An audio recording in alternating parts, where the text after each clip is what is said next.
Hey y'all, as promised, I am just making a video to help anyone who wants to work ahead get going on their digital portfolio.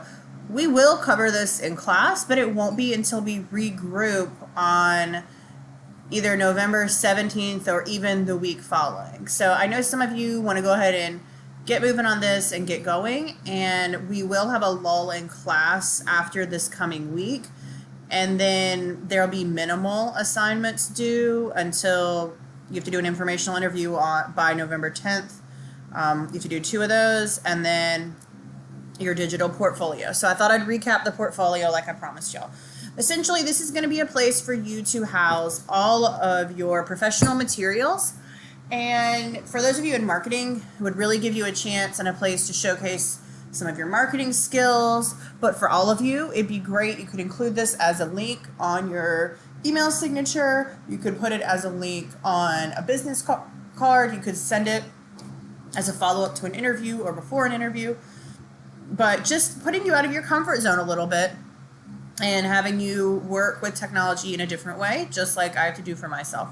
So, basic point of the assignment is you are going to make a website for yourself. You do not need to pay to do this. You can use a free platform. I've listed a few, and there are plenty of others besides those to create your own sort of free digital portfolio. And it is going to include 4 items. After that, you can include much more, and I would welcome that, and I think it would be much more professional. But the 4 items required are an up-to-date resume. So I'm going to give you your resume feedback with notes, and the resume that goes on this final website needs to be updated based on the notes I give you. If it's not, you'll lose points. Number 2, you need a cover letter. Same idea. I'm going to give you notes on your cover letter. Once I grade that, you guys still have time to work on it, but once I get it and grade it, I'll be giving you feedback. Now, your cover letter can be focused on one job, like we're going to do for the assignment, or you can take that cover letter, take the notes I give you, and make it a little more generic to a field instead of a specific job. I'd be open to that for your professional portfolio, and I put those notes here in number 2. For number 3, I need an overview of who you are as an employee. What are your strengths and what are you going to bring to the table? Essentially, why should I hire you? And the way you format that is up to you. You can write a page, a document. You could create an infographic to show your strengths and areas that you're working, that you're just sort of moderately strong. That's up to you. It's a great place to tie in your life mission and your goals to show why this field and a job would be so important to you.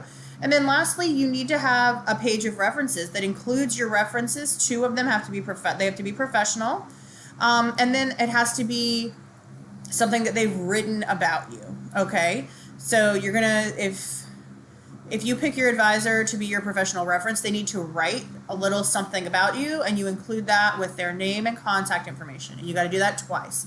This is a good place for you to start thinking ahead. If you don't have professional references yet, your advisor doesn't know you well, you haven't worked, so you don't have a lot of job references, you still have time. You have 2 months before this is due.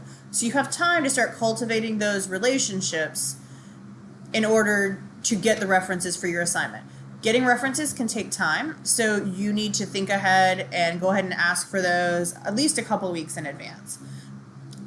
Be sure that your references are positive and they're not just like, oh yeah, I know him, he did a good job in class, that's fine.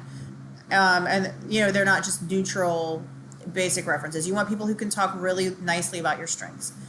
As far as format goes, I'm not going to be picky. This is where you can really demonstrate who you are. Some of you have actually asked in class, how can I show who I am as an employee on my resume or my cover letter? And we've talked about that a little, but a professional website is a great place to do that. I need your website to be easy to follow. I put here professional, cohesive appearance. I need to be able to easily find your documents, so tabs might be helpful. You might structure things different than that. It's a great place. You could throw in some professional pictures. If you've got pictures of yourself on the job or out in the job field, working on a project, you can include those, but anything you include needs to be professional. Maybe you want to include a different kind of infographic. I'm fine with that.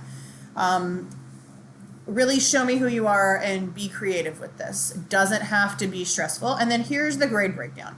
If all 4 of those items I asked you for are included, you get 5 points. If you have made edits to the cover letter and resume based on the notes I gave you and you don't have grammatical errors, you get 15 points. Professional cohesive appearance is also 15 points. So really take the time to look over that. Maybe have a friend look over that. Make sure everything looks even. It's not just slapped up there. Once you create the site, go back and look at it again to make sure that it actually uploaded the way you think. And then your references, I should have been references, I apologize, are professional contacts with supportive letters. That's 5 points. So you can see this is 40% of your grade. If you do not turn this in by the due date, our last day of class, then it's unlikely that you would have passed the class. This is something you can work ahead on and kind of chip away at it as you go, so you don't have to be so stressed about it. And then you'll upload this to Moodle, and I may have you, I think I have, let's see, our class schedule. Yeah, we're going to talk about this in class a bit, and Aerotech will actually be on site that day to give you some feedback on your professional portfolios as well. So be prepared to talk about those just for about 5 minutes in class as well. If you have questions about the assignment, of course, I'm happy to answer them via email or in class. We'll cover this in class, but again, it won't be until towards the end of October. So I wanted you guys to go ahead and have this information now.